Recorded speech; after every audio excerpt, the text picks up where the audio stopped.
Maisha ni safari ndefu iliyojaa vikwazo, furaha, huzuni, milima kwa mabonde. Machozi yanatutoka katika hali ya kuweza jaza hata majito kwa bahari. Kweli kazi ya Mola haina makosa, lakini katika hili acha niseme nimeumia tena sio kidogo. Nimeikumbuka ile tarehe ya 17 Machi mwaka 2021, tarehe ambayo imekuwa ikijirudia katika njozi. Tarehe hii kama ingekuwa maandishi, basi ningeifuta kwa kuchana kabisa ule ukurasa katika kitabu cha maisha yangu. Kwa masikitiko makubwa nawajulisha kuwa leo tarehe 17 Machi mwaka huu 2021, majira ya saa 12 jioni, tumempoteza kiongozi wetu shupavu, Rais wa Jamhuri ya Muungano wa Tanzania, Mheshimiwa Dr. John Pombe Joseph Magufuli.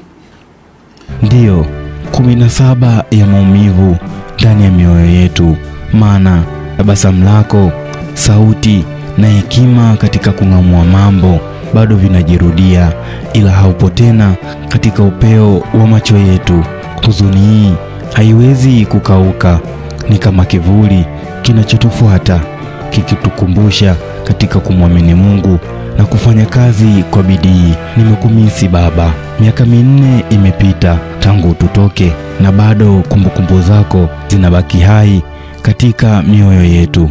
Baba, ulikuwa mfano wa ujasiri, upendo na kujitoa kwa ajili ya wengine. Hukuzaliwa katika familia ya kitajiri, lakini ulijitahidi kufikia malengo yako, ukitufunza thamani ya kazi bila kukata tamaa. Ulituaminisha kwamba maisha ni safari ambayo inahitaji uvumilivu na jitihada. Kila hatua uliyoichukua ilikuwa na lengo la kujenga maisha bora kwa familia yetu. Katika safari yako ulikumbana na vikwazo vingi, lakini hukutaka kuangalia nyuma. Badala yake uliendelea mbele kwa matumaini na azma. Baba, ulikuwa na ndoto ya kuanzisha miradi mbalimbali mikubwa kwa midogo. Miradi hiyo ingeweza kuboresha maisha ya watu katika jamii yetu. Ingawa hukuwa na bahati ya kumaliza miradi yako, lakini ulituacha na mbegu za mawazo na mipango ambayo mama alichukua jukumu la kuiendeleza. Na katika hilo mama alikumbana na majaribu makubwa baada ya kifo chako baba. Hata hivyo, alionyesha ujasiri wa ajabu na hakukata tamaa katika kuendeleza miradi yako, akifanya kila juhudi kuhakikisha kuwa ndoto hizi kubwa hazipotei. Kweli mama ulituachia ni nguzo ya uthabiti na upendo, akitufundisha sisi watoto kwamba maisha yanaweza kuwa na fumbo. Fumbo hilo ni upendo. Tupendane, tupambane ili tufike pale ambapo tumepangiwa na Muumba, huku tukiendeleza miradi ya kuinua nyumba na familia yetu. Unajua mimi nikienda nje, nikitoka nikifika kwenye mkutano nikikutana na wenzangu, Samia, hongera bwana, hongera bwana, hongera. Najuza, hongera za nini? Mngekuja huko kwetu mkasikia yanayosema. Lakini kumbe nje wanayaona na wanayapongeza sana. Njoo Tanzania. Kwa mama, kifo chako kilikuwa si mwisho, bali ni mwanzo wa safari mpya. Aliuvaa ujasiri na ukomavu. Alihamasisha jamii yetu isiendelee kuhuzunika.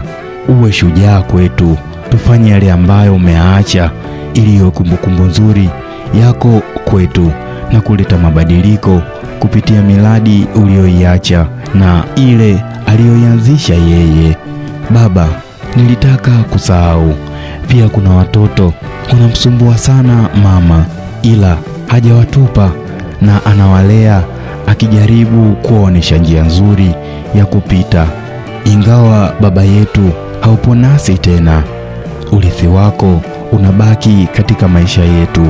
Safari yako imeacha alama kubwa katika maisha na jamii yetu kwa ujumla. Tunakukumbuka na kuthamini kila ulichokifanya, na tutazidi kuendeleza ndoto zako kwa kumuunga mkono mama na miradi aliyoianzisha. Serikali yetu katika awamu ya 5 imefanya mambo mengi. Tumejenga vituo vya afya zaidi ya 487. Tumejenga dispensaries. Tumejenga hospitali za mkoa na kadhalika. Ninafahamu hospitali hizi tumekuwa tukizijenga katika maeneo mbalimbali ambayo pia vyombo vyetu vya ulinzi na usalama na familia zao zimekuwa zikifaidika na vituo hivi vya afya pamoja na hospitali hizi.